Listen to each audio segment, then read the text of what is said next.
Are they going to be able to get somebody up here? Well, of course, ma'am. We're coming up for you. Well, there's no one here yet, and the floor is completely engulfed. We're on the floor, and we can't breathe. Okay. And it's very, very, very hot. Okay. All I see is smoke. Oh, please. I'm going to die, aren't I? No. Say your... I'm going to die. Ma'am, say your prayers. No, we're not. We're going to think positive because you got to help each other get off the floor. I'm Now. going to die. No, it's so hot. I'm burning up. Hello! Help! Hello, ma'am?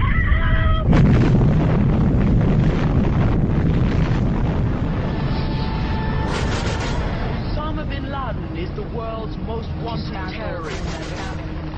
Many to place the Bin Laden's terrorist organization Al-Qaeda, the most feared terrorist And punish those responsible. Punish. It's a vast empire. I want justice. And there's an old poster out west, as I recall, that said wanted, dead or alive. En el sitio web del FBI verás que tienen fichado a Bin Laden y que se le cita como uno de los terroristas más buscados. Verás que se le acusa de los ataques de 1998, pero no del 11S. De hecho, muchos periodistas han llamado al FBI preguntando: ¿por qué no se relaciona Bin Laden con el 11S? Y el FBI contesta: porque no tenemos ninguna prueba.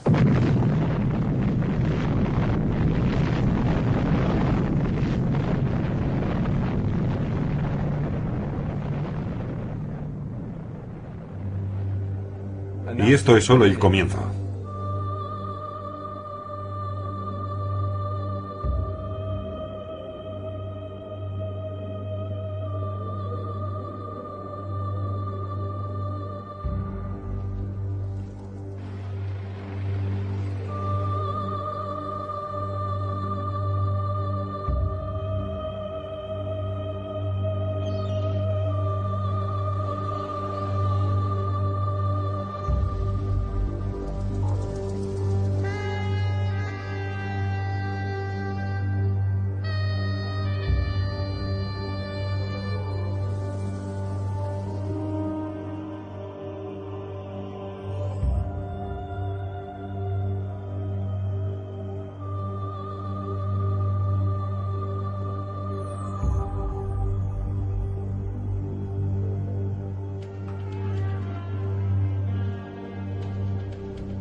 El 11S trabajaba para una empresa llamada Eurobrokers y nuestra oficina estaba en la planta 84 de la Torre Sur, que fue el segundo edificio atacado aquel día.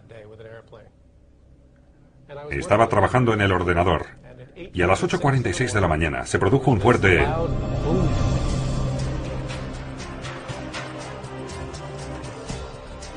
A las 8:46:40, el vuelo número 11 se estrella contra la Torre Norte, causando grandes daños entre los pisos 93 y 99.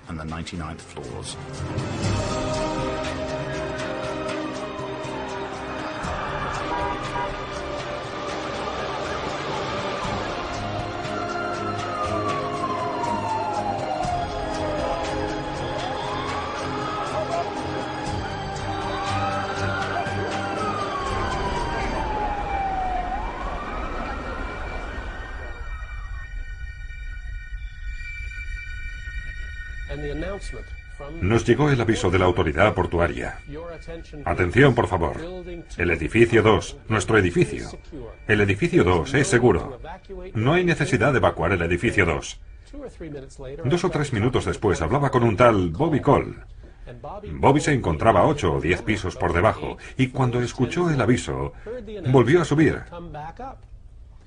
Y mientras me lo contaba, oímos un boom y otro boom, 2 explosiones que hicieron temblar nuestro edificio.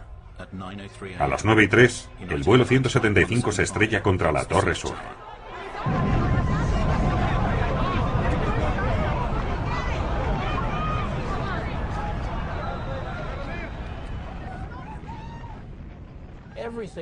Todo estalló en nuestra habitación. Estábamos en el piso 84. Lo que no sabía era que el segundo avión había chocado 6 plantas por debajo, en la 78.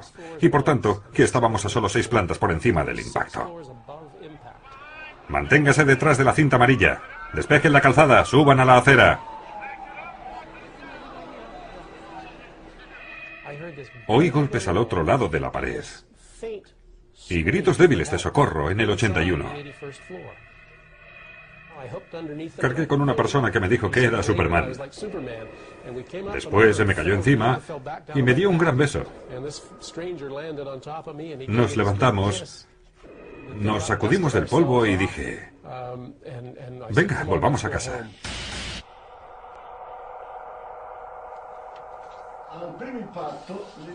Con el primer impacto, las 2 torres se tambalean, pero recuperan enseguida su equilibrio. ¿Por qué? Porque fueron diseñadas específicamente para ello.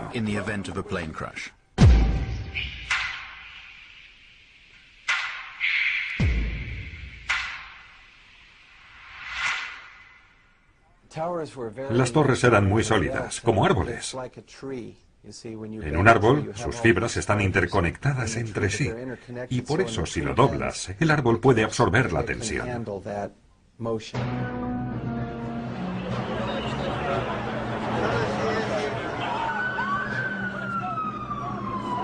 Sin embargo, 56 minutos después del impacto del vuelo 175, la Torre Sur se derrumba inesperadamente.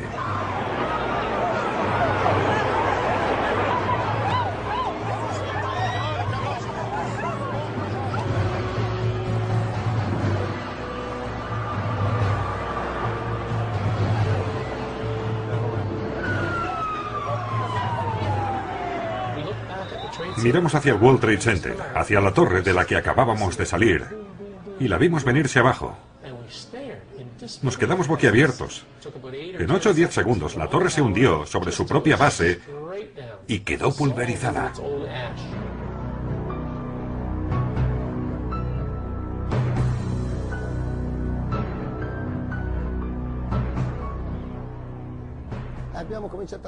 Empezamos a entrar en la torre cuando, de repente, la gente saltaba desde arriba. Una persona se cayó encima de un bombero.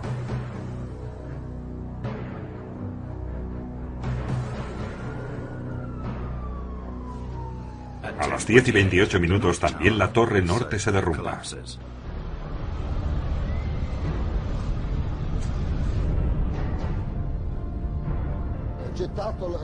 Me quité el respirador de oxígeno para poder correr. Huía porque veía a la torre venirse abajo. Luego me vi envuelto en una nube de polvo.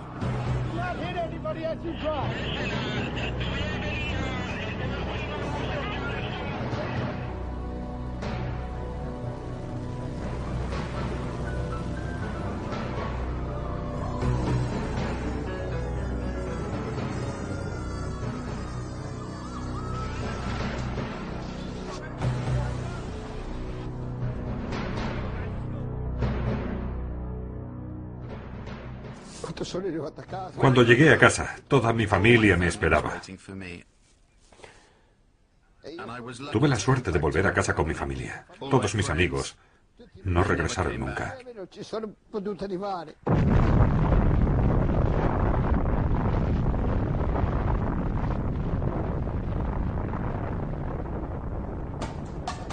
La versión oficial sobre el colapso de las Torres Gemelas fue elaborada por el Instituto Nacional de Estándares y Tecnología, NIST, que entre los años 2002 y 2006 estudió la destrucción del World Trade Center, llegando a la conclusión de que el colapso de las torres fue provocado por los efectos combinados del impacto de los aviones y de los incendios generados por estos impactos.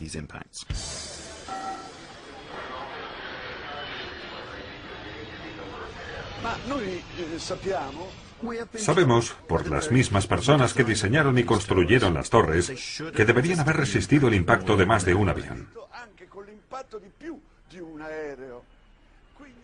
Entonces nos preguntamos, ¿los constructores imaginaron que los aviones podrían chocar contra las torres sin combustible? Pensaron quizás que los aviones vuelan por la fuerza del viento.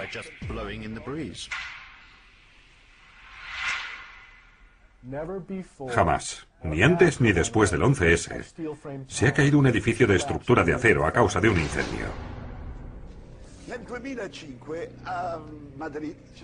En 2005, en Madrid, se produjo un incendio horroroso.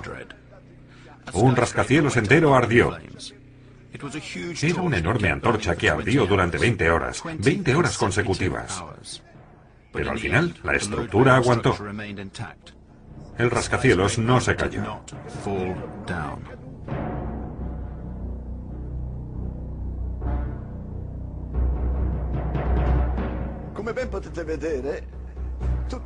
Como se puede ver, el edificio está envuelto por las llamas. Este edificio estaba todavía en construcción, sin embargo, se mantuvo en pie.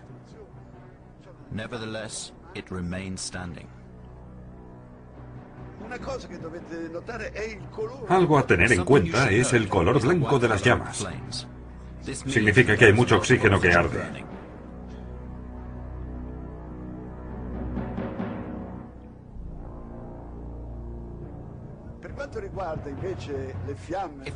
En el caso de las llamas de las torres de Nueva York, vemos que su color es un rojo oscuro y el humo es negro. Los incendios en ambas torres produjeron un humo denso, de color gris oscuro, casi negro. Esto indica que al fuego le faltaba oxígeno. Y bien, a pesar de esto, 55 minutos después toda la torre se derrumba.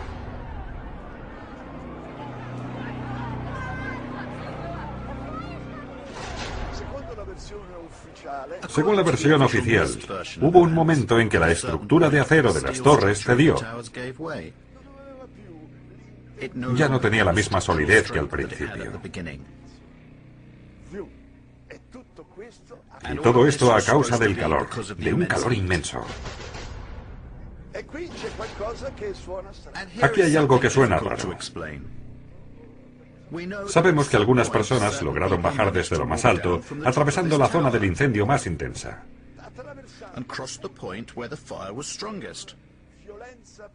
Y llegaron hasta abajo y se salvaron. ¿Cómo lo consiguieron? No lo sé. Cuando miré hacia abajo no vi llamas. Pensé que valía la pena intentar bajar todo lo posible. Cuando llegamos a la planta 78 las paredes permanecían firmes, salvo una grieta por donde salían llamas. No había un infierno de fuego. Más bien me pareció que al fuego le faltaba oxígeno. Seguimos hasta la planta 74 y ya todo era normal. Las luces estaban encendidas y desde abajo subía aire limpio. En suma, temperaturas no muy elevadas, como podemos comprobar por la presencia de esta mujer, precisamente en el punto del impacto del avión.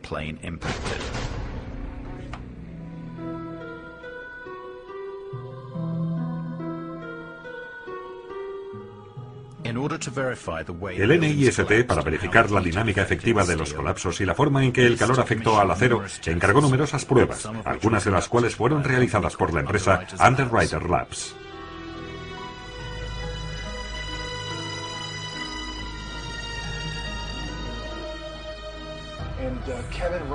Kevin Ryan, un ex empleado de Underwriters Laboratories, cuestionó públicamente el informe del NIST. Una semana después fue despedido de la empresa. Hicimos pruebas sobre modelos de escala en agosto de 2004.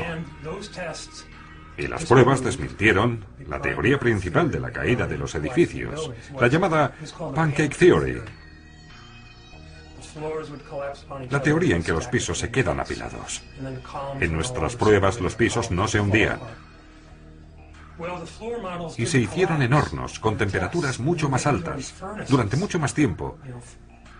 Y aún así los pisos no se hundían.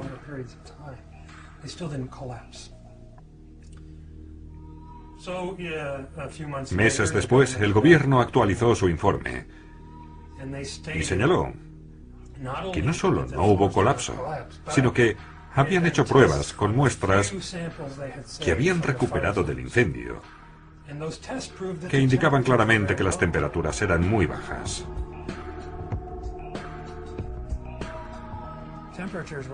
Las temperaturas no habían sido suficientes, ni siquiera para debilitar el acero.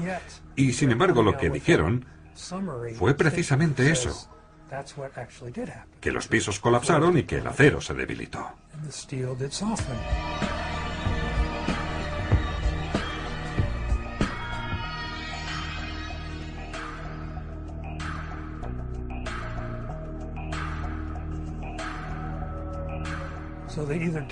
Por tanto, minimizaron los resultados de las pruebas o los ignoraron, y al final metieron todo eso en un ordenador.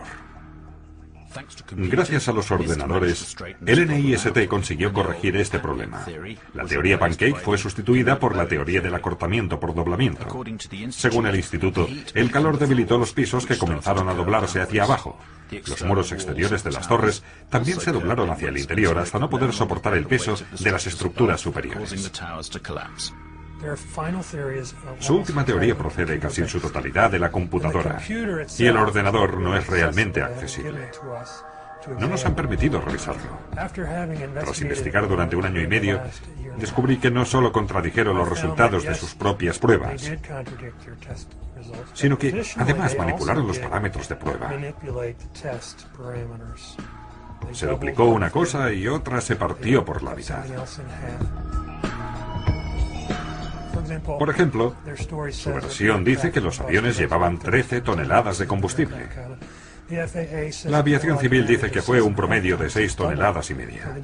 Por lo tanto, se duplicó, está claro. También se duplicó el tiempo de exposición al fuego. 90 minutos en lugar del que sabemos que fue. 45 y 50 minutos en uno y en otro edificio.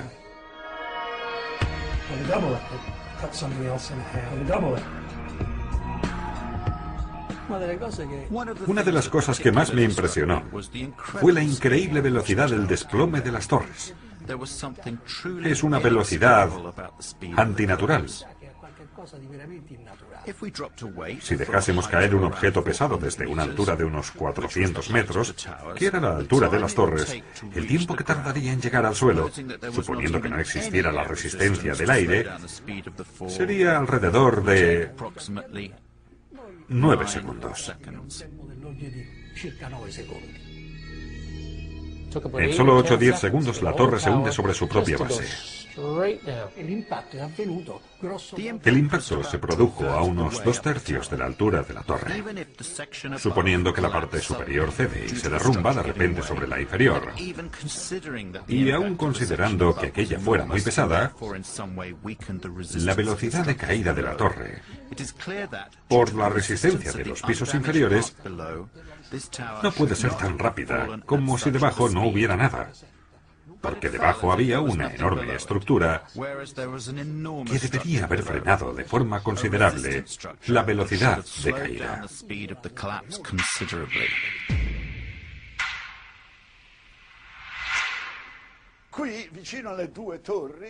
Aquí, cerca de las 2 torres, hubo otra gran torre que fue alcanzada por los desechos de esta torre y que también se derrumbó. Este edificio, un edificio enorme de 47 pisos, nunca fue alcanzado por un avión. Sin embargo, se colapsó ese mismo día, pero 7 horas después de que cayera la última torre gemela, 7 horas más tarde.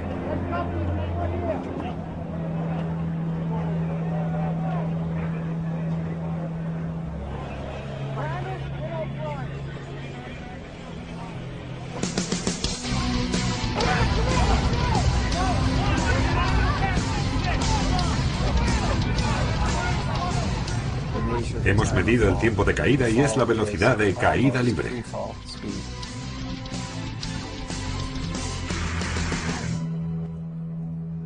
La caída de la Torre Norte inflige graves daños al edificio 7, en el cual surgen numerosos incendios. Son esos daños y el fuego, según la versión oficial, lo que provocan su desplome. Pero ¿por qué este se produce a la velocidad de caída libre? Cuando vi el desplome del World Trade Center 7, entendí que se trataba de algo que se debía estudiar y que no se podía pasar por alto. Pero eso no es todo. Hay algo insólito que comparten los escombros de las Torres Gemelas y del World Trade Center 7. Algo que no puede ser el resultado de un desplome espontáneo. Hay este acero fundido, que ahora hemos estudiado a fondo y que procede de los edificios, y que permaneció en grandes charcos debajo de los escombros de los 3 rascacielos, esto es, de las 2 torres gemelas y del edificio 7. Se ha hecho un análisis por parte de un instituto especializado que examinó la estructura de una viga recuperada de la Ground Zero.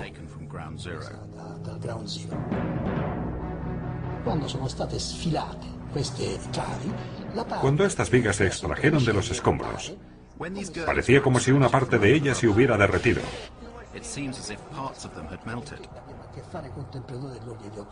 Esto es totalmente inexplicable, porque las temperaturas alcanzadas por el fuego no sobrepasan como máximo los 800 grados. Para fundir una viga de acero se deben alcanzar temperaturas de alrededor de 1600 grados.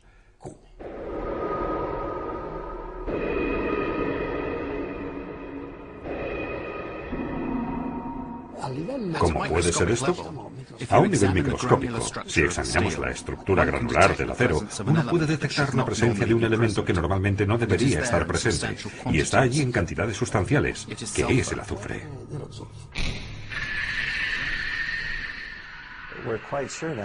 Estamos bastante seguros ahora de dónde vino este metal fundido. Se trata de un material llamado termita, constituido por una mezcla de polvo de aluminio, óxido de hierro y azufre. La temperatura es tan alta que el acero se derrite. Se derrite porque la temperatura sube en pocos segundos a más de 1000 grados.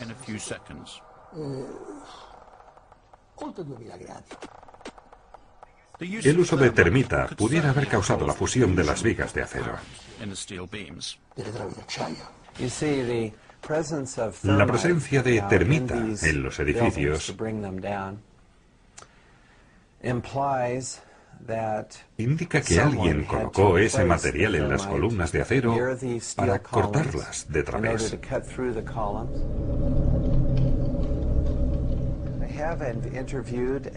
He entrevistado a un experto en demoliciones que me dijo que eso era exactamente lo que hacen ellos. Colocan los explosivos y después los activan por control remoto.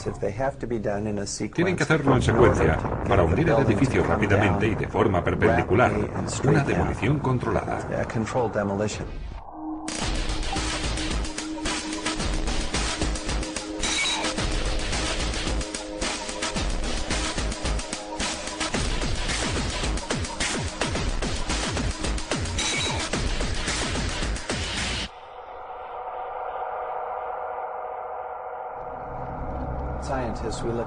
Como científicos, debemos sopesar diferentes hipótesis y explicaciones.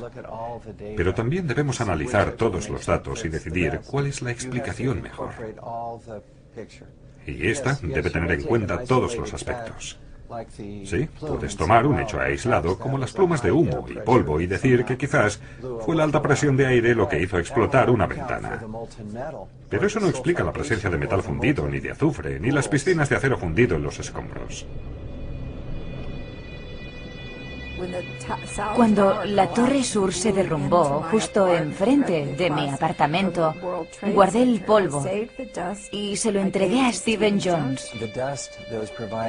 El polvo proporcionado por la señora McKinley es muy interesante, porque es como una foto de los residuos generados por la caída de la torre. Es perfecto. Cuando lo analizamos, vimos partículas de metal. Cuando las vi pensé, esto es lo que cabía esperar de la termita. He hecho una serie de experimentos con la termita y sé que provoca la dispersión de pequeñas partículas de metal en todas las direcciones. Y esto es lo que hemos encontrado en este polvo. También encontramos bario. Esto es muy interesante porque el nitrato de bario y el azufre forman parte de la patente militar llamada supertermita. Se trata de termita más azufre y nitrato de bario, sustancias que juntas permiten cortar más rápidamente el acero. El bario es un metal muy tóxico.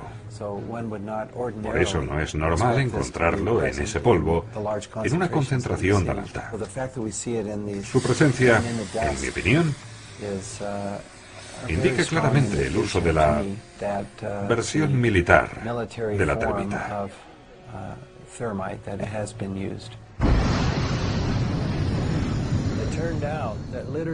Resulta que decenas de bomberos y empleados sanitarios declararon que oyeron 1, 2, 3, 7, 8 y según algunos 10 explosiones en el interior del edificio. Algunas de las personas presentes en el edificio dijeron que cayeron al suelo por la fuerza de las explosiones. Otros testimonios dicen haber visto destellos y muchos dijeron que parecía una de esas demoliciones que se ven en la televisión hechas con explosivos. Vimos los destellos, las ondas típicas de la demolición y escuchamos las explosiones. Trabajaba allí desde hacía 20 años como portero y haciendo la limpieza. El edificio contaba con 6 niveles en el subsuelo.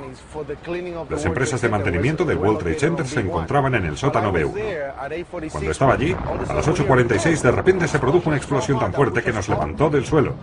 Estaba intentando entender lo sucedido, cuando unos 5 o 6 segundos después escuchamos otro boom mucho más arriba. Se trató de 2 hechos diferentes, por tanto. En ese momento dije, Dios mío, un chico entró corriendo en la habitación. Ese chico entró con las manos por delante y los brazos despellejados, con la piel colgando de la punta de los dedos. Y en ese momento pensé que era su ropa. Fui a decirle algo. Le miré a la cara y me di cuenta de que le faltaban partes de su rostro. Ese día la única llave maestra la tenía él.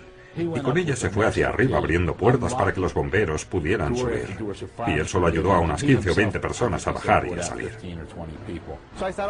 Así que empecé a abrir las puertas de la escalera para que la gente pudiera escapar. Willie se convirtió en un héroe y fue invitado a la Casa Blanca. Tenemos una foto en la que George Bush rinde honores a Willie Rodríguez por su heroísmo. Oíamos diferentes explosiones y pregunté a los bomberos de qué se podía tratar y me respondieron, quizá por el gas de las cocinas. Y dije, no, las cocinas son todas eléctricas, eso no tiene ningún sentido. Oí una fuerte explosión, una explosión como nunca había oído en la vida, una enorme explosión. Oí explosiones muy fuertes a nivel del suelo, un verdadero misterio. Esas explosiones parecían producirse a nivel del suelo, en lugar de los pisos superiores. Para mí no cabe duda de que aquellos edificios, según las leyes de la física, no pudieron desplomarse sin la ayuda de una bomba. No, entonces oí otra explosión. No, pienso que fue una bomba. Willie hizo una cosa verdaderamente sorprendente. Acusó de homicidio al presidente Bush y le había ensalzado como héroe nacional y le citó a juicio junto a Cheney y a Bush padre. Y Willie no hizo para obtener beneficio alguno, pues le costó todo lo que tenía. Perdió su casa y su puesto de trabajo. Hoy su único objetivo es averiguar la verdad.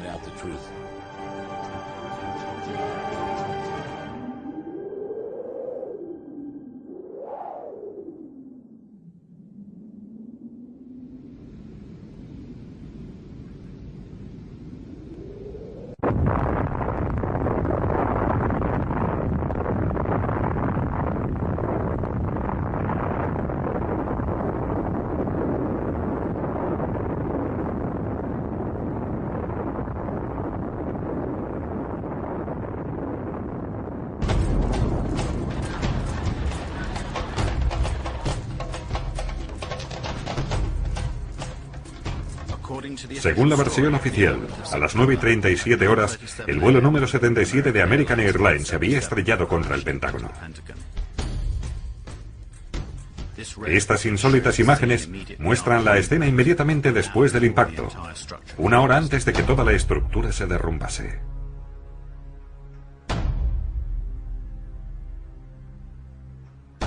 Como se puede ver, es una escena muy inusual, ya que uno esperaría ver cosas como trozos del avión, maletas, desechos por todas partes, igual que en todos los demás accidentes aéreos. Y en cambio, no se ve nada de eso.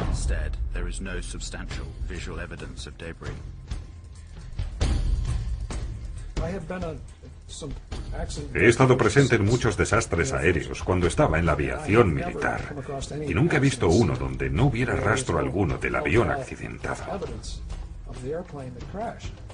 Aquí tenemos un presunto desastre aéreo en el que no hay indicios, ninguna prueba. Cero. ¿A dónde se fue el avión?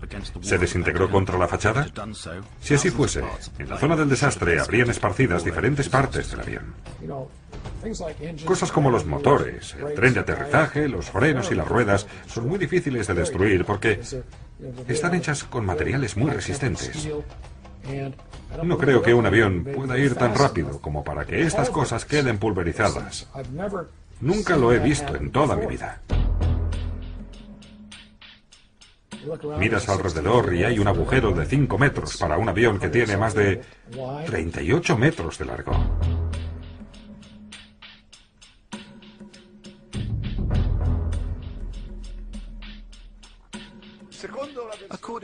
Según la versión oficial, este Boeing 757 de American Airlines desapareció dentro de este agujero. ¿Lo veis? De 5 metros. Repito, de 5 metros de diámetro.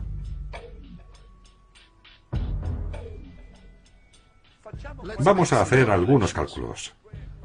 Un Boeing 757, con sus alas naturalmente, tiene 38 metros de anchura.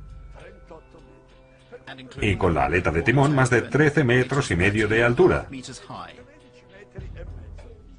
Que un aparato de estas dimensiones haya desaparecido en un agujero de 5 metros me parece un poco difícil.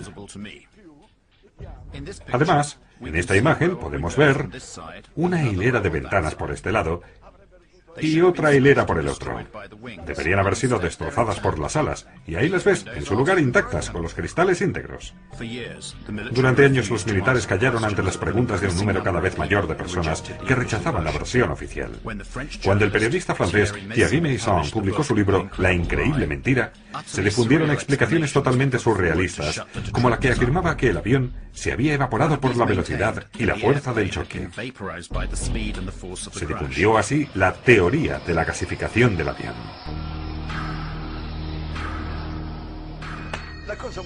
Una cosa extraña es la desaparición de algunos componentes de este Boeing. En primer lugar, los dos motores, y después las alas. ¿A dónde fueron a parar? ¿Gasificadas? Por lo que se refiere al fuselaje, quedó intacto y traspasó la pared exterior del Pentágono y salió por el otro lado, por la parte opuesta, destruyendo numerosas columnas.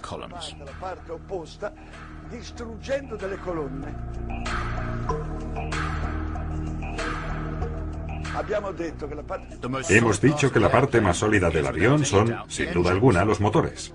De hecho, estos motores están construidos con una aleación de titanio y acero. Es tan dura que ni siquiera se derrite a los 3000 grados. Bien, tendríamos el derecho de ver en este muro los dos agujeros provocados por los motores. Pues no, no hay ninguna señal. Los agujeros que esperábamos encontrar no están. No hay indicios del impacto de las alas en el Pentágono, como sí ocurrió en cambio en la Torre Norte, donde se pueden ver la silueta de la aeronave y los 25 grados del ángulo. Se puede ver claramente la silueta del fuselaje y de los dos motores. Aquí en la Torre Norte se ve claramente la silueta de ese avión en su fachada. Pero en el Pentágono no se ve nada parecido.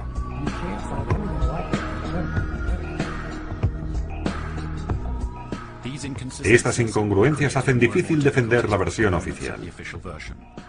Así, mientras los militares continuaban callados, aparecieron en Internet y en la prensa varias fotos de restos del avión encontrados en el Prado o a lo largo de la trayectoria del avión dentro del edificio. De acuerdo, nada de gasificación. Pero enseguida difundieron otra teoría que sugería que el avión, entrando en aquel agujero de 5 metros, plegó las alas como hacen las libélulas. Por eso, una vez dentro, allí se encontraban los restos, motores, etc. Allí dentro. Una de mis tareas en el ejército fue interpretar imágenes científicas y técnicas de inteligencia durante la Guerra Fría.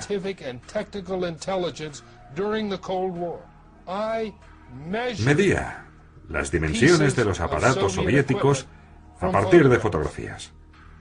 Ese era mi trabajo. Ahora, miro el agujero del Pentágono y miro el tamaño del avión que se supone que ha chocado contra el Pentágono. El avión no cabe en ese agujero. Entonces, ¿qué se estrelló verdaderamente contra el Pentágono? ¿Qué fue lo que impactó? ¿Dónde está? ¿Qué está pasando?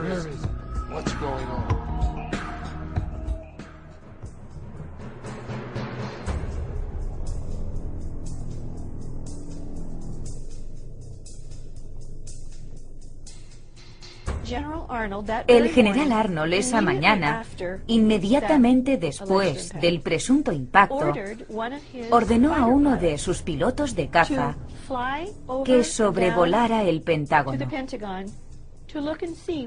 y le informara de lo que había visto. El general Larry Arnold, en ese momento, era el comandante del NORAD, Comando de Defensa Aeroespacial de América del Norte. El piloto informó al general que no había pruebas, ninguna prueba de un impacto de un avión contra el Pentágono.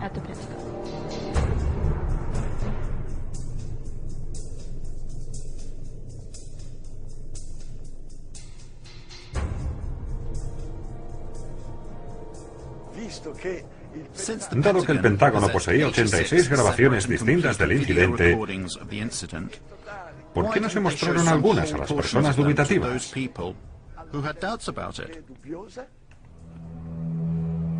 El FBI fue inmediatamente al lugar y confiscó las cintas de videovigilancia. Confiscaron 86 vídeos. Del Pentágono, del parking del Pentágono, de la gasolinera del otro lado de la autopista, de un hotel cercano, así como de cualquier otro edificio que tuviera videovigilancia en toda la zona. Durante mucho tiempo las autoridades militares se negaron a desclasificar las escenas del impacto. Pero en 2006, el Ministerio de la Defensa se vio obligado a acceder a las peticiones, liberando 4 de las secuencias de vídeo. El de la gasolinera y el del hotel no son útiles porque no encuadran la escena o la filman desde demasiado lejos. Son los 2 vídeos del parking los que se ofrecieron como prueba definitiva del impacto del vuelo 77. Los 2 vídeos son casi idénticos. Los motores de un jet no emiten humo blanco, y en cambio, se ve un humo blanco que sale de la cola del aparato. Francamente, no hay elementos suficientes en estas fotografías para decir exactamente qué era. Pero se puede decir lo que no era. No tiene el tamaño de un Boeing 757. Si fuera un 757 sería mucho mayor que el aparato que vemos en la imagen.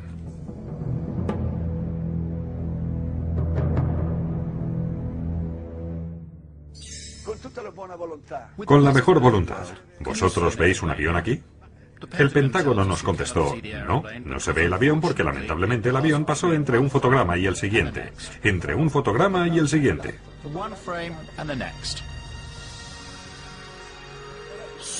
Pero ese avión, ¿a dónde fue a parar?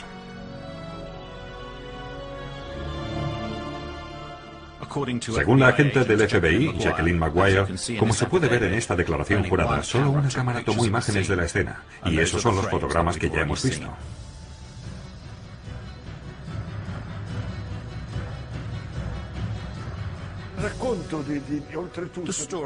El relato de cómo este avión llega hasta aquí es muy paradójico. No se puede imaginar cómo, con el fin de ponerse a la altura de la fachada del Pentágono, ha sido capaz de dar un giro de 270 grados a una velocidad aproximada de 800 kilómetros por hora.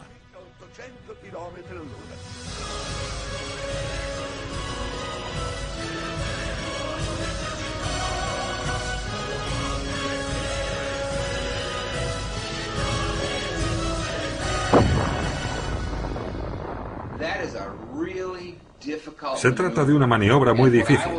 Le digo que incluso un piloto experto con miles de horas de vuelo probablemente tendría que hacer 10 o 20 intentos antes de realizar con éxito esa maniobra.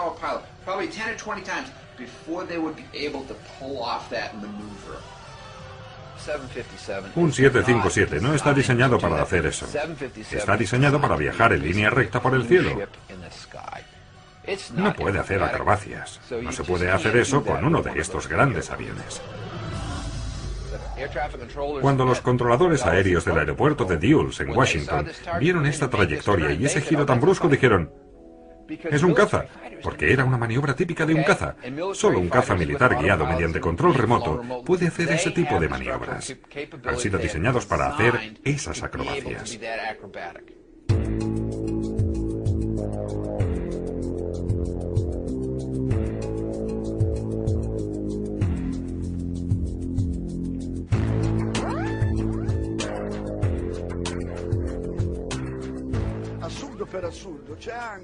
El colmo del absurdo es la altura a que este avión volaba.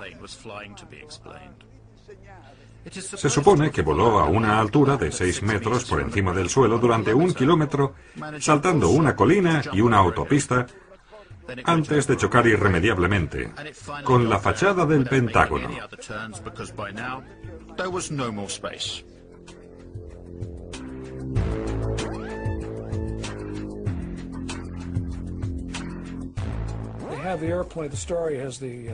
Han dicho que el vuelo 77 iba a 530 millas por hora, pero es una velocidad imposible. No se puede ir tan rápido a una cota tan baja. A una cota alta se puede ir a esa velocidad, pero no a 6 metros del suelo, porque el aire es demasiado denso. I challenge any pilot anywhere. Give him a Boeing 757, tell him to do 400 knots 20 feet above the ground for half a mile. Can't do. It's aerodynamically impossible. Por tanto, la historia de cómo el avión se estrelló en el Pentágono no tiene ningún sentido.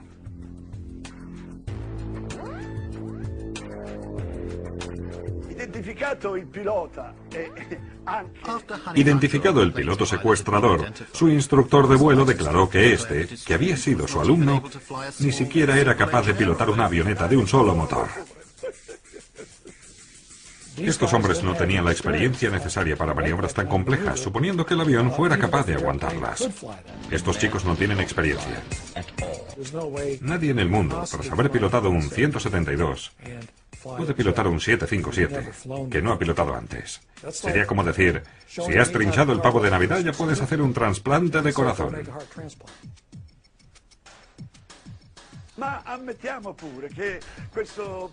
Admitamos que este piloto incompetente pudiese pilotar un Boeing 757. Pero entonces lo que queda por explicar es: ¿cómo logró este piloto violar el espacio aéreo más protegido del mundo?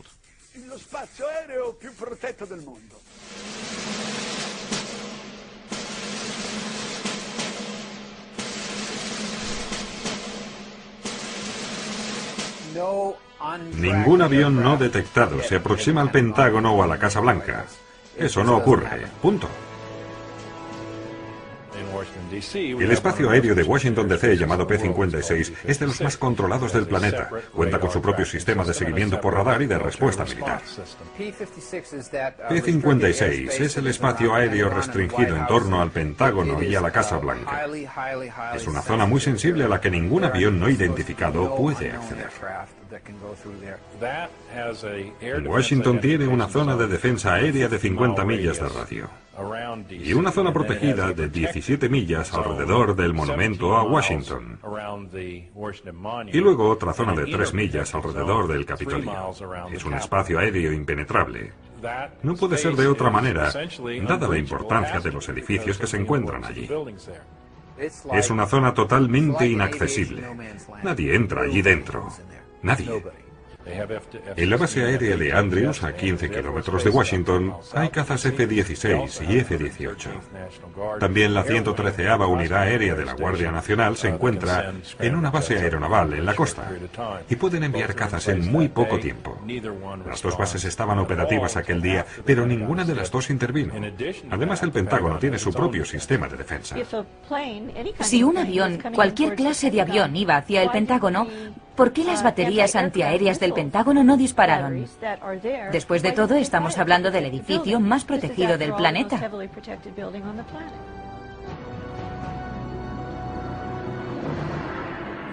Ese avión tenía que ser un avión militar, porque solo un avión militar puede emitir una señal IFF de identificación amigo-enemigo. Por tanto, solo un avión militar podía acercarse al Pentágono sin ser derribado. Los dos sistemas que leen los radares militares son uno de emisora civil y otro militar llamado IFF. Los aviones civiles no tienen emisora IFF. No pueden tener ese dispositivo, ¿de acuerdo? Por lo tanto, si un 757 se hubiera acercado al Pentágono con su emisora apagada, no teniendo una emisora IFF militar, se le hubiera considerado un intruso, un objetivo a abatir. Y entonces hubiera sido derribada. Lo que estoy describiendo es un bloqueo completo de los procedimientos de intervención de la FAA, NORAD, P-56 y del Pentágono, todos en el mismo día, en medio de lo que, desde las 9:05 de la mañana, era conocido a nivel nacional como un ataque terrorista, y eso no tiene sentido. Nadie pasa por ahí. Estamos hablando del edificio más protegido del planeta. Simplemente no tiene ningún sentido. El Pentágono es el símbolo de nuestro poder militar en el mundo. Y lo atacaron. Y hoy aún no sabemos con qué. Si con un avión o con un misil. Y nuestro gobierno no nos lo dirá jamás. Debemos esperar a que nos lo cuenten los franceses.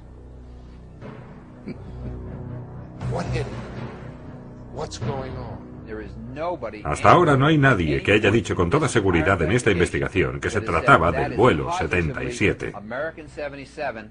Lo suponen, lo presumen, lo imaginan. Dicen, esto es lo que creemos que es.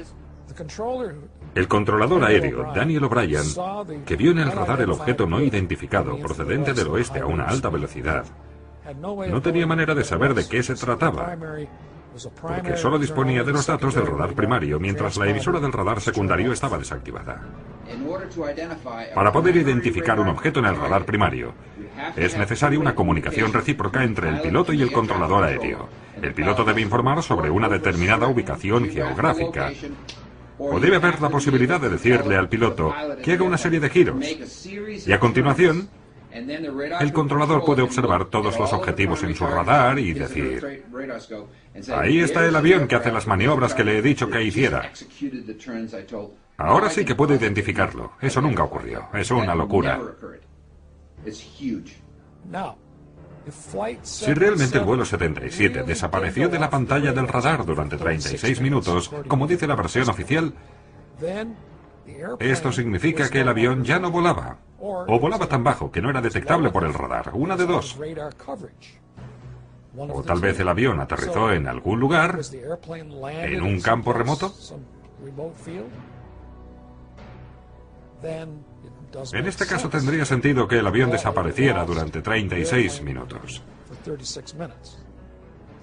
Pero, aparte de estas, no existen otras explicaciones convincentes. A la luz de lo que hemos visto y oído, nos parece que la versión oficial del 11S no es muy adecuada. Queremos que nos expliquen los hechos y, sobre todo, queremos que estos sean debidamente investigados. En suma, queremos que alguien, por fin, nos explique la verdad. Los Estados Unidos gastan 892.000 millones de dólares por año para defender a sus ciudadanos y su territorio. Es el país mejor protegido del mundo. Lo ha dicho el presidente Bush. Sin embargo, el 11S, el corazón de América, fue atacado desde el cielo y 3.000 ciudadanos indefensos fueron asesinados en sus ciudades. Si hubiera formado parte de la comisión de investigación, habría formulado la única pregunta que la aviación militar no ha sido capaz de explicar de forma congruente. ¿Por qué los cazas no despegaron automáticamente cuando los primeros aviones fueron secuestrados?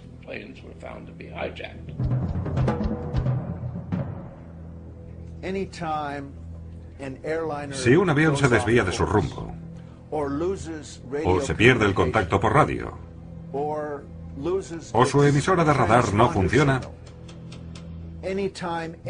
cada vez que se produce alguna de estas tres circunstancias, el avión debe ser interceptado.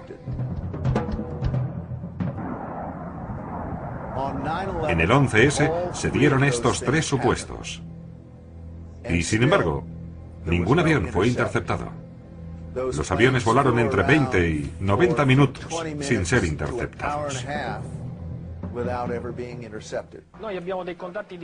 Tenemos contactos directos con nuestros colegas de la defensa aérea por medio de conexiones directas que se efectúan desde esta pantalla táctil.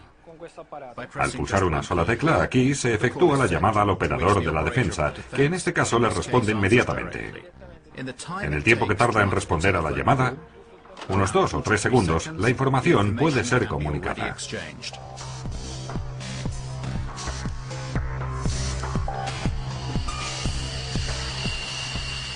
Entonces, ¿por qué los 4 aviones no fueron interceptados y derribados? Los cazas vuelan mucho más rápido que un avión de pasajeros. Aunque hubieran despegado con retraso, les habrían alcanzado fácilmente antes de que se estrellaran. Este avión puede alcanzar la velocidad máxima de Mach 2.05. Esto significa 2 veces la velocidad del sonido, aproximadamente 2.400 kilómetros por hora.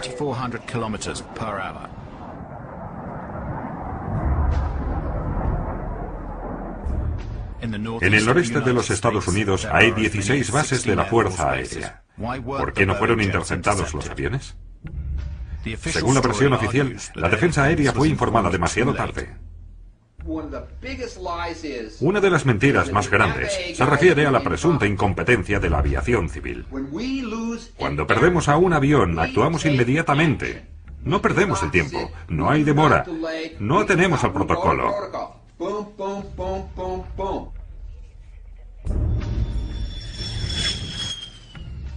Cuando los controladores vieron que con el vuelo 11 se perdía el contacto, se apagaba su emisora de radar y que cambiaba radicalmente su ruta, no decidieron ciertamente hacer una pausa para tomarse un café. En 2001 hasta septiembre se habían producido 67 casos de emergencia aérea. Los cazas pueden alcanzar un avión sospechoso en 6 minutos, 10 como máximo. En las 67 emergencias de aquel año intervinieron siempre. Nunca había sucedido que una emergencia aérea fuese ignorada por tanto tiempo, hasta el 11S. Mucha gente comenta, el presidente tuvo que autorizar el disparo sobre aviones civiles y cosas por el estilo. Eso no es cierto. Un piloto de caza tiene la responsabilidad y la facultad autónoma para derribar un avión si piensa que la situación lo exige. Así es como funciona. No hay que esperar una orden militar. No hay que esperar órdenes de ningún tipo. Eso no es una opción. Es la regla. Eso es ser piloto de caza.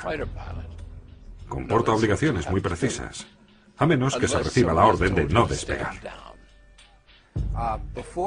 Antes de 1970 solo había un protocolo para el despegue de los cazas, rapidísimo, inmediato. Luego, en los años 70, hubo secuestros en nuestro espacio aéreo y el tiempo de reacción no era tan rápido.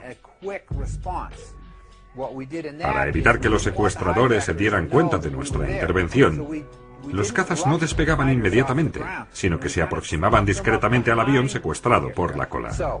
De esta forma se añadió un segundo protocolo, y este era más lento, dado que era necesaria la aprobación del Pentágono para el despegue de los cazas. Los 2 protocolos se mantuvieron vigentes hasta el 1 de junio de 2001, 3 meses antes del 11S. En junio del 2001, Rumsfeld y el Pentágono cambiaron los procedimientos. Así, de uno rápido y otro lento, se pasó a solo un protocolo lento. Si se hubiera reaccionado inmediatamente, los cazas habrían despegado enseguida y los aviones secuestrados nunca hubieran alcanzado sus objetivos. Cuando los controladores llamaron al Pentágono, dado que solo había este protocolo lento, ¿sabes qué pasó? ¿Sabes quién no contestó el teléfono? Pues el Pentágono. Pongo un ejemplo que permitirá entender lo que hizo Rumsfeld. Supongamos que en vuestra ciudad hay un incendio y llamáis a los bomberos, pero que los bomberos necesiten el permiso del alcalde para poder actuar. ¿Qué pasa si el alcalde está fuera desayunando o durmiendo y no contesta el teléfono? Observad atentamente estas imágenes captadas solo unos minutos después del ataque al Pentágono. El hombre que está ayudando a trasladar a una víctima es el secretario de Defensa, Donald Rumsfeld.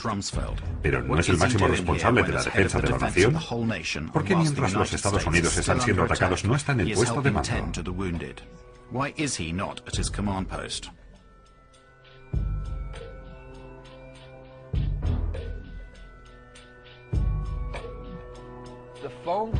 Se llamó por teléfono al Pentágono, pero los militares permanecieron sentados diciendo: «¡Hey! ¿Nadie responde a ese teléfono?».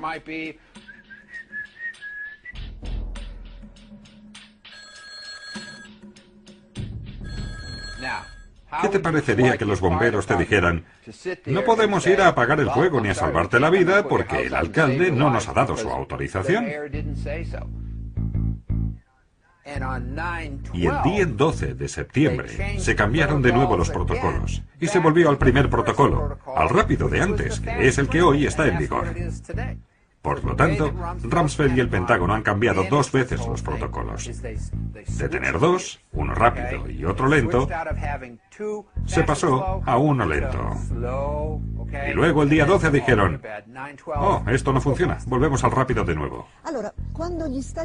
Cuando los Estados Unidos fueron atacados en Pearl Harbor, tras 8 investigaciones, fueron castigados y destituidos por negligencia el general Walter Ford, comandante del Ejército para la Defensa de Hawái, y el almirante Huss Van Kimmel, comandante en jefe de la Flota del Pacífico. En cambio, tras la catástrofe del 11S, nadie, ni uno solo, ni siquiera el secretario de Defensa Rumsfeld, ni el jefe de la aviación civil, ni el de la defensa aérea, fueron castigados o destituidos. El general de brigada W. Montague Winfield pidió, el 10 de septiembre de 2001, al capitán Leidig que le sustituyera a la mañana siguiente como director de operaciones. Leidig apenas acababa de terminar el curso que le habilitaba para ejercer ese cargo. El 11S, Winfield volvió a asumir su cargo después de que el último avión se estrellara. Ascendido a general mayor.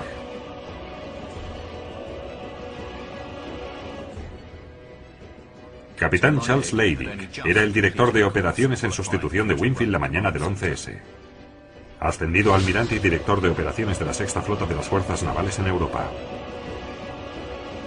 General de brigada David F. Worley Jr. El 11S era el comandante de la base aérea de Andrews, que era la más cercana al Pentágono. Ascendido general mayor del Comando General de la Guardia Nacional del Distrito de Columbia.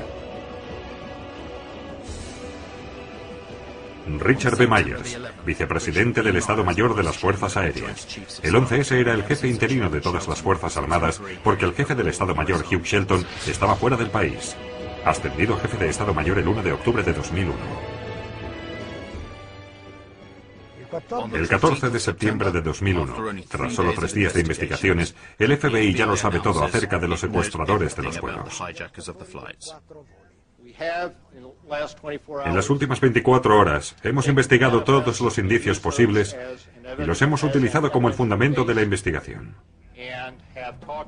Hemos hablado con muchos parientes de las víctimas y hemos identificado, creo que con éxito, a muchos de los secuestradores de los 4 aviones.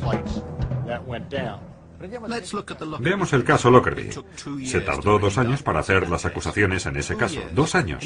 En este caso, en solo 3 días, el FBI proporcionó los nombres de los secuestradores sin aportar ninguna prueba de que estuvieran realmente a bordo de los vuelos. El 12 de septiembre de 2001, el fiscal general de los Estados Unidos, el señor Ashcroft, declara al mundo entero que se ha encontrado el pasaporte de uno de los secuestradores a pocas manzanas de las ruinas de la zona cero.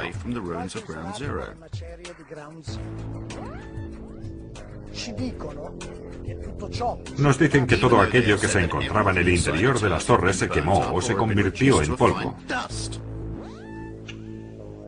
El acero se ha derretido, pero el pasaporte ha resistido.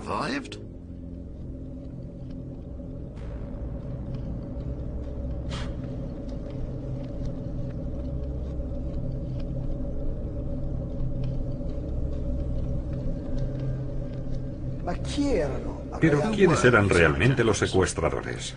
La versión oficial dice que 15 de los 19 eran naturales de Arabia Saudita, que fueron entrenados en Afganistán y que eran fundamentalistas islámicos, musulmanes fanáticos.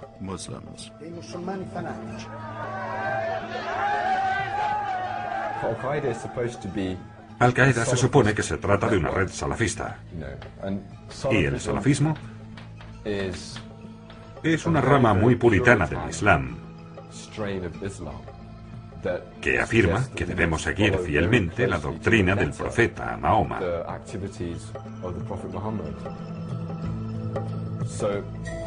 ¿Esas personas eran fundamentalistas islámicos? Los hechos sugieren que no. Mohamed Atta no era, ni mucho menos, un fundamentalista islámico. Siempre bebía vino, cerveza o cualquier licor. Siempre estaba bebiendo. Y siempre llevaba encima grandes cantidades de cocaína. Tanto Mohamed como toda esa gente que andaba con él estaban siempre borrachos, colocados, desquiciados.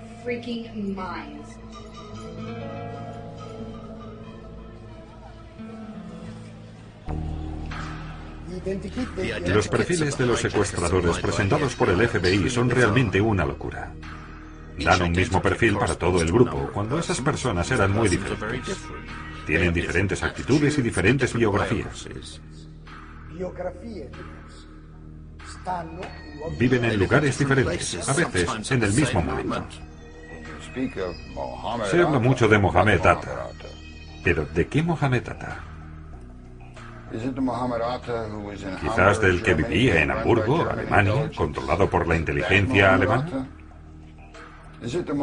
¿Del Mohamed Atta que aparece en Venice, Florida, donde hay un importante centro de la Agencia de Seguridad Nacional, donde supuestamente aprendía a volar en una escuela de avionetas Cessna?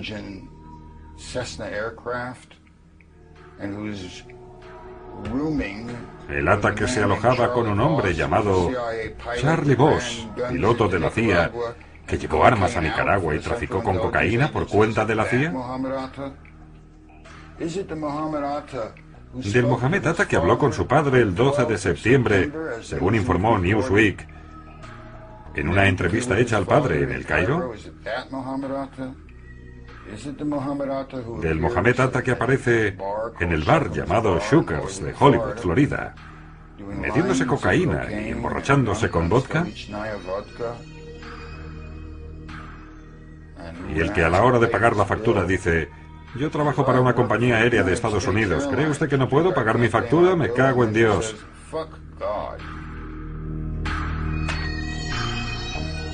Este no es el comportamiento de un fundamentalista islámico que está a punto de participar en una misión suicida. Prima che l'Atta che risiede ad Amburgo in Germania. Atta vivía en Hamburgo, Alemania, según la versión oficial, y antes de trasladarse a los Estados Unidos, alguien en su nombre fue a una oficina del Departamento de Agricultura donde solicitó a una funcionaria un préstamo de $650.000. Con este préstamo quería alquilar un pequeño avión y cargarlo con un gran depósito de productos químicos. Tras la negativa de la mujer a darle el préstamo, comenzó a amenazarla con degollarla. Entonces le dijo que era un piloto de la American Airlines.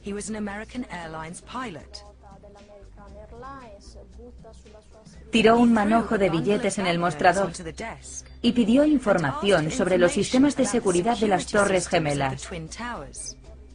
Incluso intentó convencerla de que le vendiese un póster del Pentágono que había en la oficina, y después se fue. ¿Es ese el comportamiento de un miembro de una célula secreta? ¿O el de un individuo que solo desea ser recordado?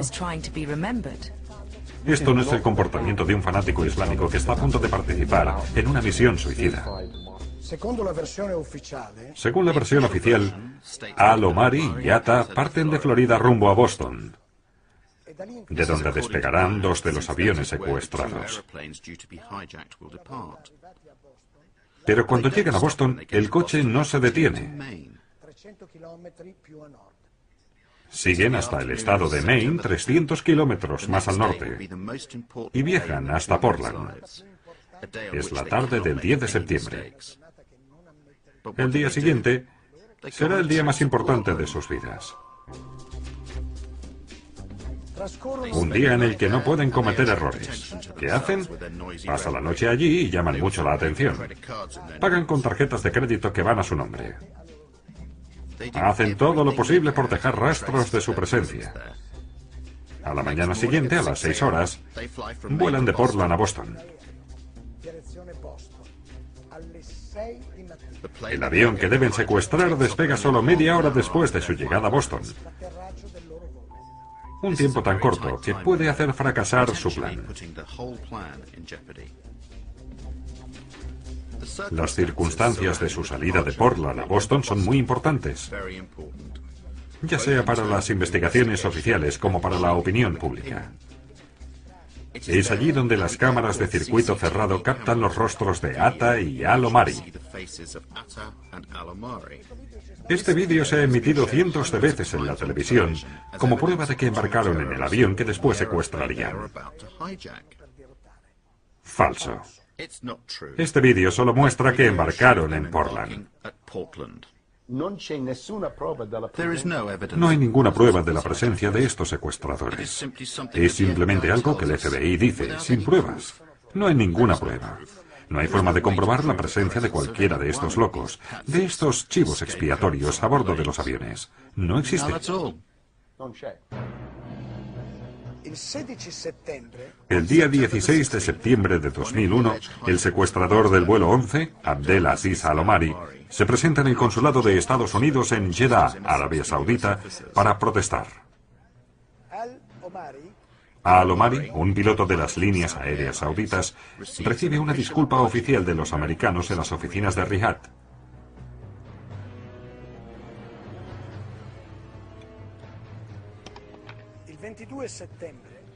El 22 de septiembre, también Walid al-Shaheri declara que sigue vivo.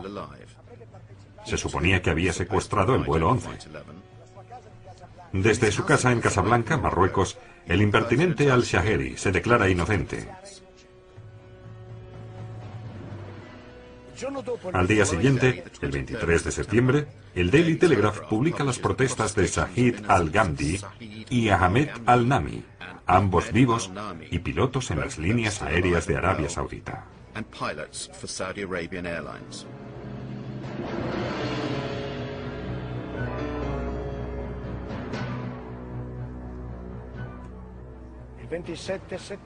El 27 de septiembre, la CBS encuentra a Salem al-Hazmi. Según el FBI, murió en el vuelo 77 que impactó en el Pentágono.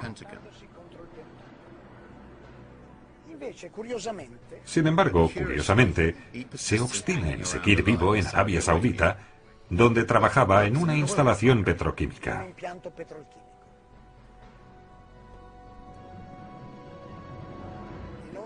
Los nombres de Al-Omari, al-Shaheri, al-Ghamdi, al-Nami y al-Hazmi ¿Han sido borrados de la lista de los secuestradores después de pedirles disculpas? No. 6 años después, estas 19 personas siguen siendo las únicas culpables de los atentados.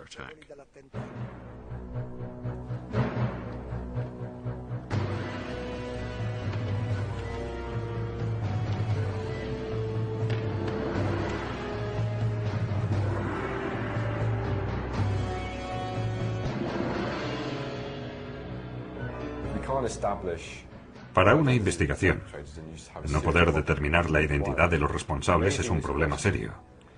Señalar esta cuestión no implica defender ninguna teoría de la conspiración.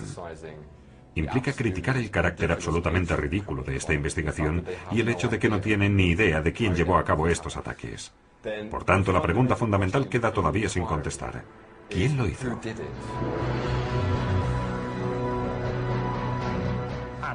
Tienen a esta organización malvada. Tienen al líder Bin Laden de esta organización malvada. Tienen a una red secreta en unas cuevas de Afganistán. Parece el guión de una película de James Bond. La primera cinta de vídeo de Bin Laden que se filtró a los medios y utilizada para sugerir que Osama Bin Laden había reivindicado los ataques era una cinta muy problemática. Y un análisis ha demostrado que era un fraude a partir de varios elementos.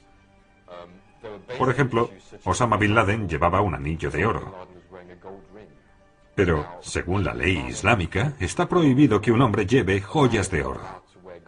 Entonces, ¿por qué el jefe de uno de los movimientos salafistas más militantes llevaba un anillo de oro? No tiene sentido. El vídeo en cuestión, que se encontró en circunstancias muy dudosas en Afganistán, en una casa de la que se dijo que había sido abandonada por Al-Qaeda, ha sido cuestionado por diversas razones. Por ejemplo, una red de televisión alemana me dio una traducción alternativa completamente diferente a la dada por los investigadores estadounidenses. No reclaman un papel en los ataques del 11S, sino sencillamente están explicando lo que ocurrió el 11S.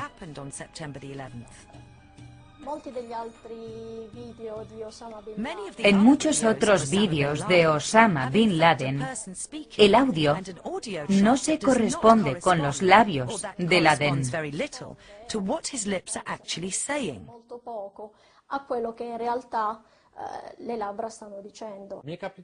Muchas veces me preguntan, ¿cómo puedes dudar de la versión oficial si Bin Laden mismo ha aparecido varias veces en la televisión diciendo, yo lo hice?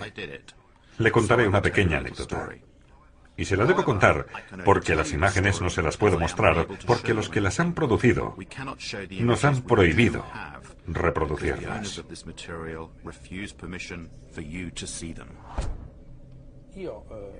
Yo, como miembro de la Comisión de Seguridad y Defensa del Parlamento Europeo, fui invitado en el verano de 2005 a asistir a la proyección de un PowerPoint organizado por el Centro de Estudios Estratégicos de Washington. En él se explicaba qué sucedería en Europa si Bruselas fuese atacada con una bomba nuclear. 50.000 muertos, centenares de miles de heridos, una nube radioactiva, las reacciones de las capitales occidentales. De repente, en la pantalla aparece Osama Bin Laden atribuyéndose la responsabilidad por el ataque nuclear a la sede de la OTAN. Todos los miembros del Parlamento, incluido yo mismo, ni siquiera comenzamos a discutir. Un parlamentario se levantó y dijo, hoy nos habéis hecho la mejor demostración de que la imagen de Osama Bin Laden puede ser manipulada totalmente.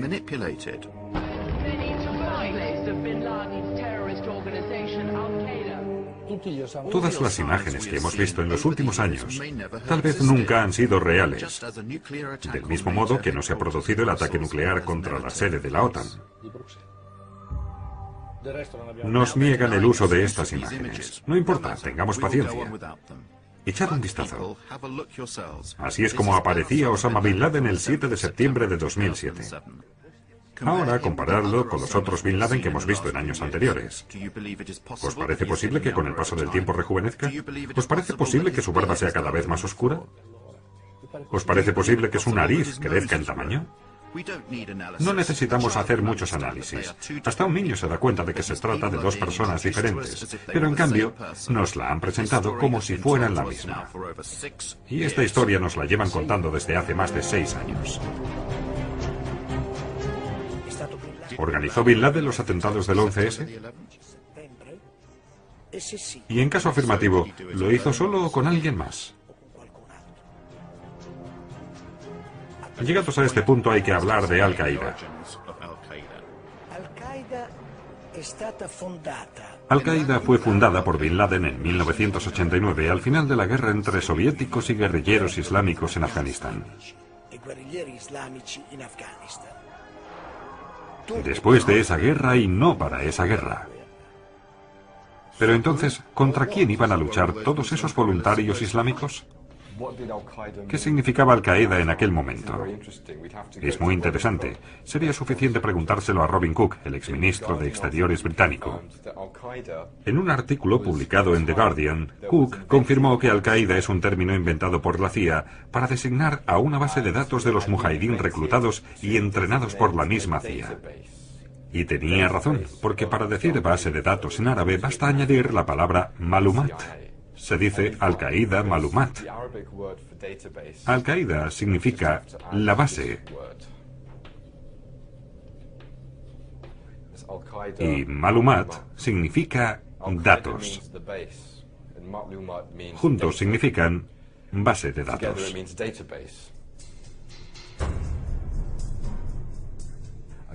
Al-Qaeda es una bufonada. Al-Qaeda no es una organización. Al-Qaeda es solo una etiqueta. No existe una organización que se llama Al-Qaeda.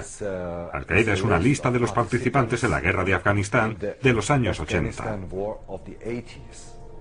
Al-Qaeda no es nada.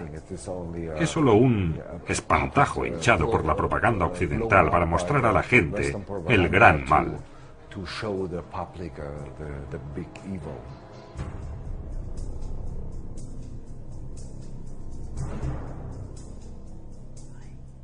Fui jefe de la sección de visados en el Consulado General de Estados Unidos en Jeddah, Arabia Saudita, entre septiembre de 1987 y marzo de 1989. En ese periodo me vi involucrado en lo que resultó ser un programa de visados para los terroristas. Este programa preveía que algunas personas vinieran al consulado reclutadas por la CIA y por su contacto Osama Bin Laden. Estas personas fueron enviadas a Estados Unidos para ser adiestradas en la práctica del terrorismo, para recibir recompensas o para informar de lo que habían hecho en Afganistán. Creo que se trataba simplemente de cómo hacer explotar las estructuras o de derrocar gobiernos. Después de la Guerra Fría, las conexiones con Al-Qaeda se intensificaron y se multiplicaron. Al-Qaeda ha sido controlada de varias maneras, directa e indirectamente.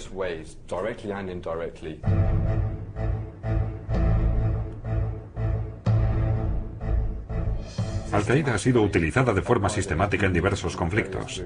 Entre 1992 y 1995 aparece en el conflicto de Bosnia.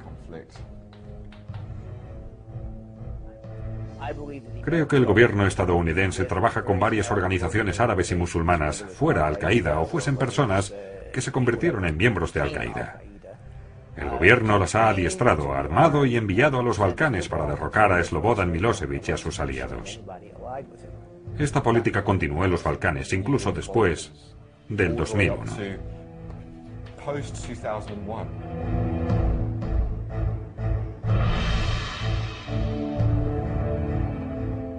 Los servicios secretos americanos, que durante la guerra solo entregaron armas, después de la guerra también emplearon a mujahidín en paro.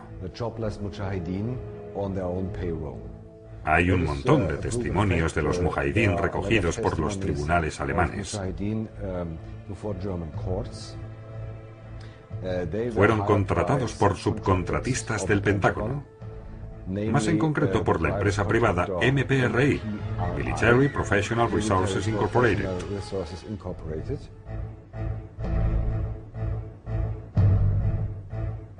MPRI era privada, pero en realidad era un tipo de entidad secreta del ejército de Estados Unidos. Tienen a más generales de 4 estrellas contratados que el propio Pentágono.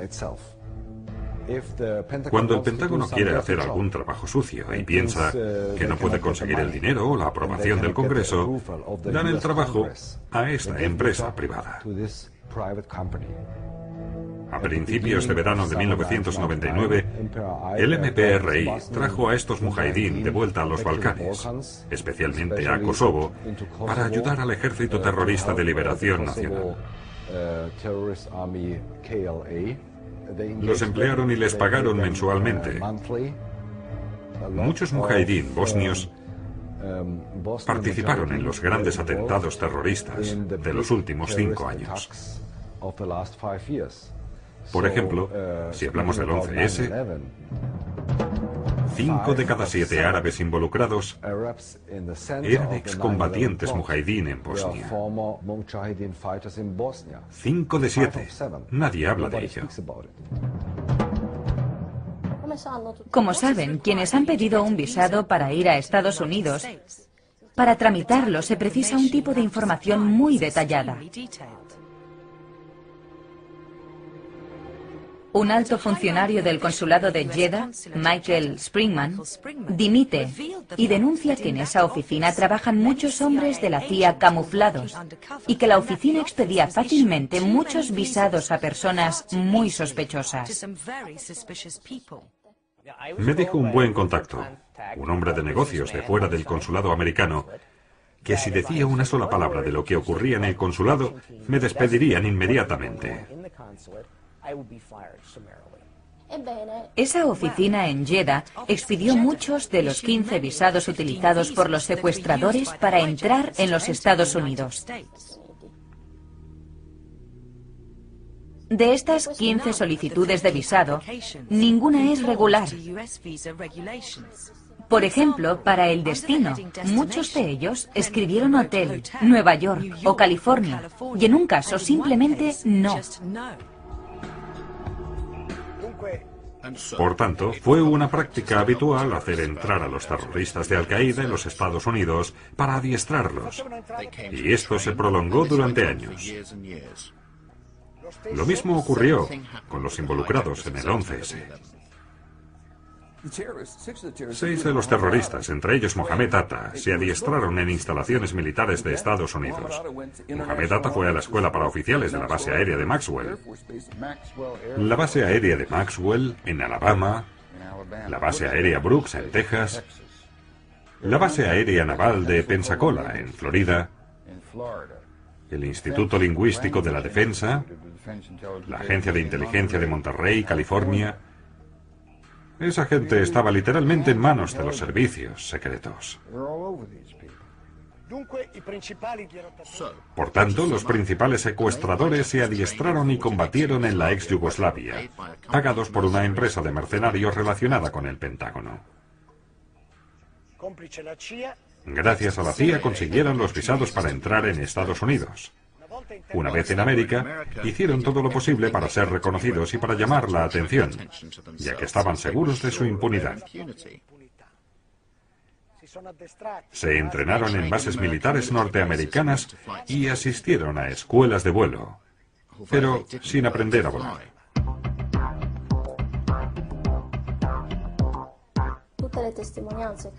Todos los testimonios sobre estas clases de vuelo indican que estos hombres eran totalmente incapaces de pilotar incluso pequeños aviones. Por ejemplo, Mohamed Atta contrató un avión en una escuela de vuelo, pero ni siquiera fue capaz de despegar.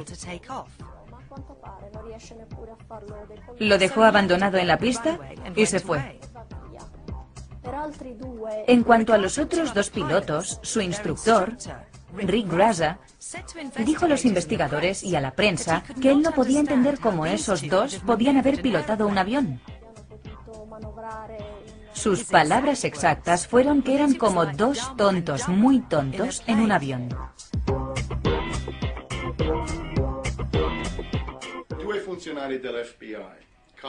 Dos agentes del FBI, Colin Rowley en Minneapolis, en el estado de Minnesota, y otro que se encontraba en Phoenix, en Arizona, enviaron mensajes a la sede central del FBI diciendo, más o menos, Tengan cuidado.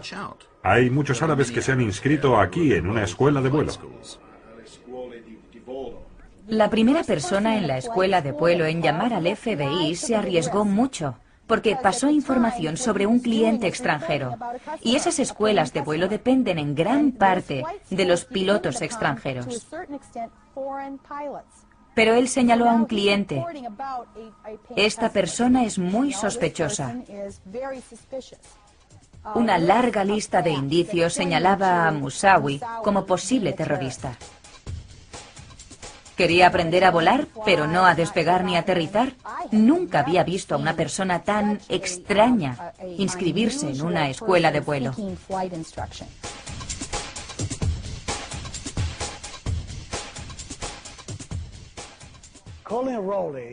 Colin Rowley informó inmediatamente a sus superiores en Washington. Pero no pasó nada. Las investigaciones fueron obstruidas. No hubo advertencias de las que sea consciente que permitieran prever este tipo de operaciones en nuestro territorio. Escribí un informe en mayo de 2002, de 12 o 13 páginas, para la Comisión Conjunta de Inteligencia. Básicamente, lo que decía era que no era verdad que los atentados del 11S no hubieran podido ser previstos. Durante el verano anterior al 11S, el director interino del FBI, el señor Picard, intentó advertir un par de veces al ministro de Justicia y fiscal general Ashcroft sobre el riesgo terrorista. La primera vez, Ashcroft mostró poco interés por el asunto. De hecho, en el agosto de 2001 definió el terrorismo como la última de sus prioridades. En un momento, Ashcroft le dijo a Picard: "No quiero oír hablar más sobre el terrorismo".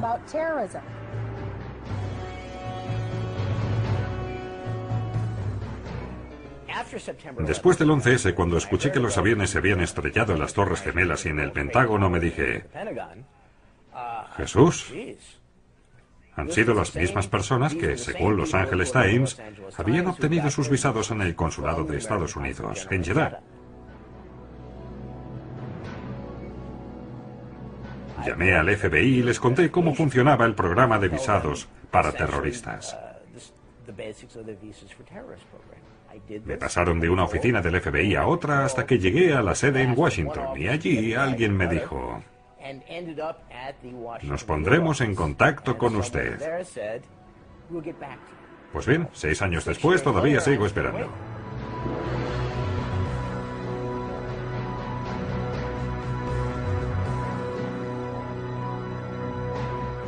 Habíamos recibido algunas cintas de audio obtenidas 3 meses antes del 11S a partir de una fuente nuestra, de un informador iraní que estaba al servicio del FBI desde hacía 10 años, desde el 1991 o 1992.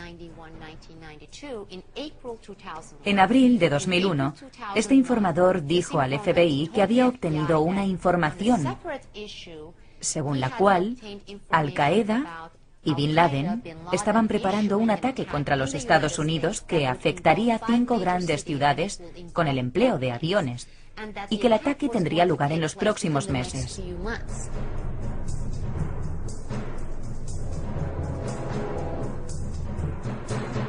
Tomaron nota de la información, la consideraron importante, llenaron los formularios, regresaron al cuartel general y luego transmitieron la información a sus superiores.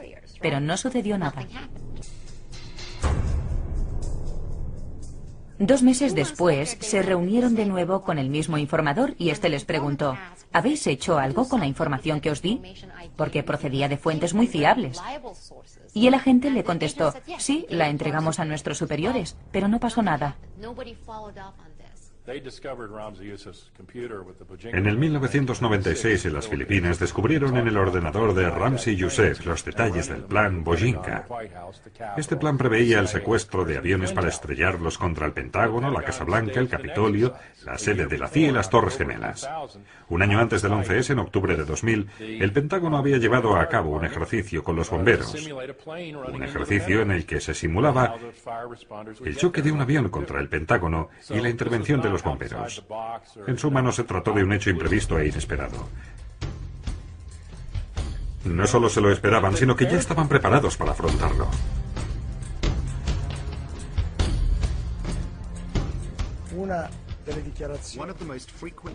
Una de las declaraciones más frecuentes de la administración Bush fue: estos ataques nos cogieron por sorpresa. Creo que nadie pudo prever el uso de un avión secuestrado como un misil. No creo que el gobierno pudiera prever que habrían lanzado aviones de pasajeros contra los edificios en un número tan grande.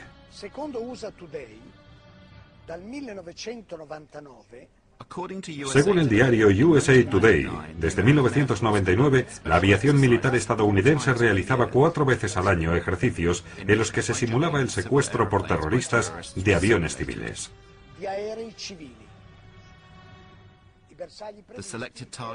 Los blancos previstos eran las Torres Gemelas y el Pentágono.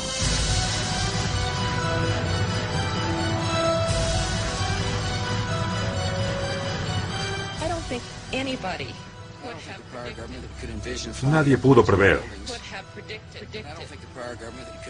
No creo que el gobierno pudiera prever que habrían lanzado aviones de pasajeros contra los edificios en un número tan grande. El 11 de septiembre de 2002, The New York Times dijo: un año después, los ciudadanos tienen menos información sobre las circunstancias de la muerte de 2.801 personas a plena luz del día en el extremo meridional de Manhattan que lo que se sabía en 1912, después de algunas semanas, sobre el Titanic.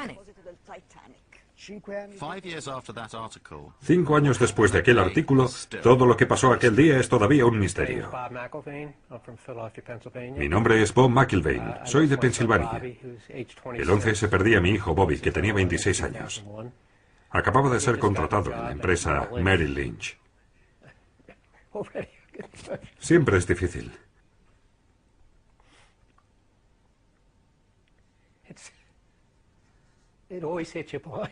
No os preocupéis, ahora se me pasa. Cada vez que pienso en aquel día, el dolor me desgarra. Pienso que hablando sobre ello, tarde o temprano el dolor disminuirá, pero nunca sucede. Las conclusiones de la comisión del 11S fueron muy decepcionantes. Muchas pruebas han sido ignoradas. Muchos testimonios no han sido llamados a declarar. El informe final pasa por encima de muchas cuestiones claves. Unos pocos días antes del 11S, Mohammed Atta recibió una enorme cantidad de dinero, cerca de $100.000, dinero que le fue entregado por un oficial de los servicios secretos pakistaníes. El escándalo es que la comisión del 11S del Congreso de Estados Unidos nunca interrogó a este hombre y nunca trató de averiguar nada sobre la historia de esos $100.000.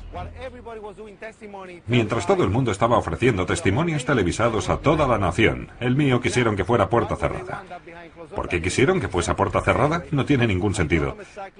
De todos modos, yo les dije exactamente lo mismo que he dicho aquí, que oímos las explosiones, que hubo personas que resultaron quemadas antes del impacto del avión, que estas personas estaban vivas y que podían ser interrogadas. Y, wow, qué sorpresa cuando finalmente se hicieron públicas las conclusiones.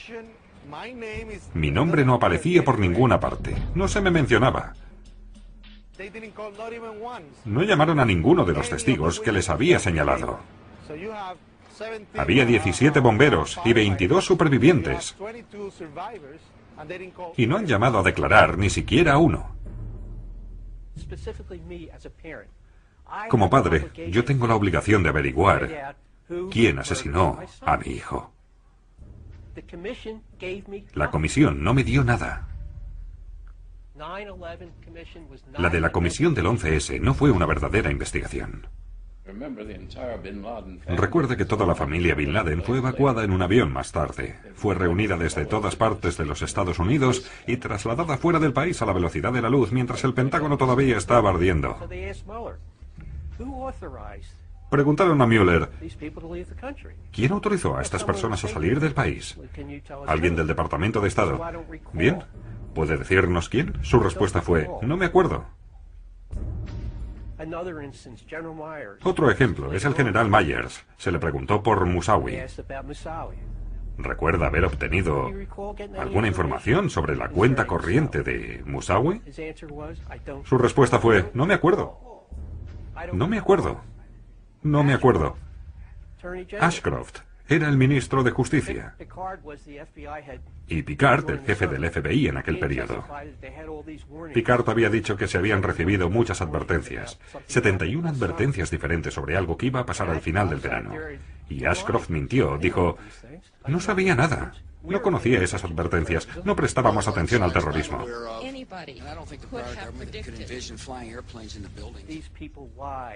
Estas personas mintieron y nuestro gobierno las protege. Era obvio que estaban mintiendo. Deberían ir a la cárcel. Mueller debería estar en la cárcel. Ashcroft debería estar en la cárcel. Condoleezza Rice debería estar en la cárcel.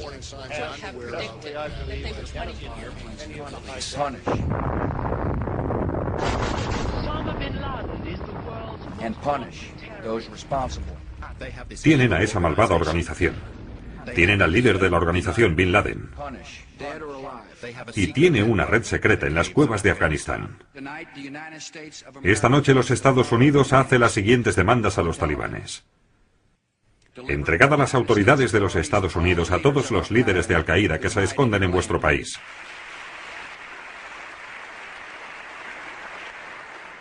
Permitid a los Estados Unidos pleno acceso a los campamentos de entrenamiento de terroristas para poder asegurarnos de que ya no son operativos.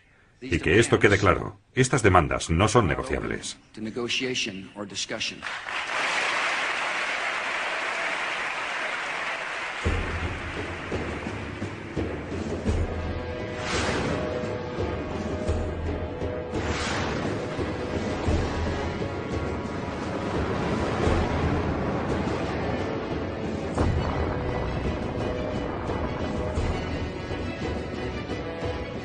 Es evidente que jamás encontrarán a Bin Laden porque entonces todo el mundo podría pensar que la guerra contra el terror ha terminado.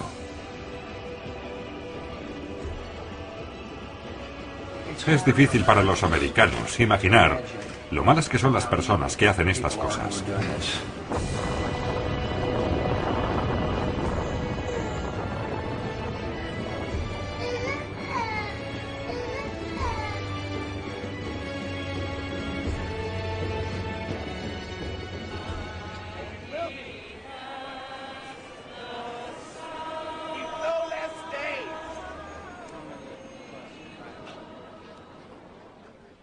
No soy un conspiracionista.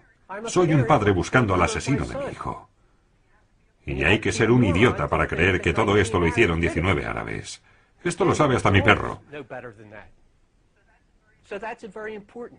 Poneros en mi piel y pensad que han asesinado a vuestro hijo y nadie investiga su muerte. ¿Cómo sentiríais si se negaran a investigar el asesinato de vuestro hijo?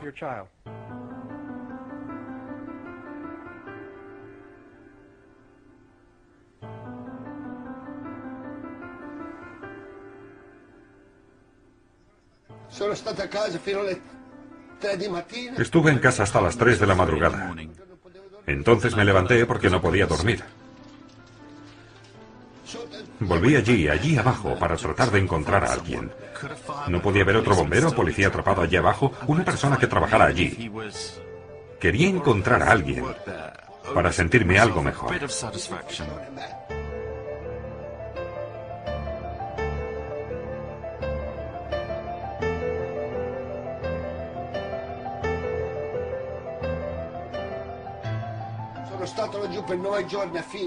Estuve buscando durante 9 días, pero no encontré a nadie con vida. Fui diariamente durante casi 1 año y medio. Si no estaba allí buscando o trabajando, estaba en los funerales. Me quitaron a mis amigos, me quitaron mi trabajo, que realmente me encantaba, y me quitaron la salud.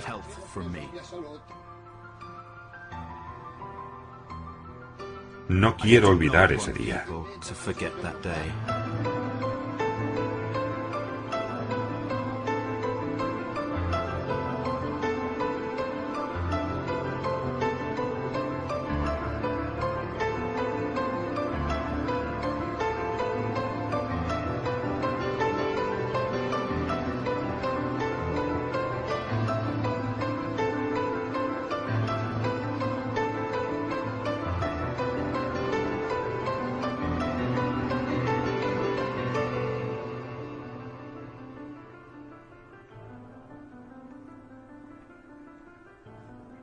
Esta historia debe ser contada. El problema de los americanos es que viven sobre un gran iceberg. Vivimos en la punta del iceberg y nos atemoriza conocer las verdades más oscuras de nuestra historia. Y la situación cada vez va a peor. Esta realmente es una verdad oscura. Podría hundir el iceberg entero para que luego volviera a emerger. Pero o conocemos la verdad, o este país no vale nada. Toda esta historia da asco. Y la gente debería avergonzarse por no buscar la verdad.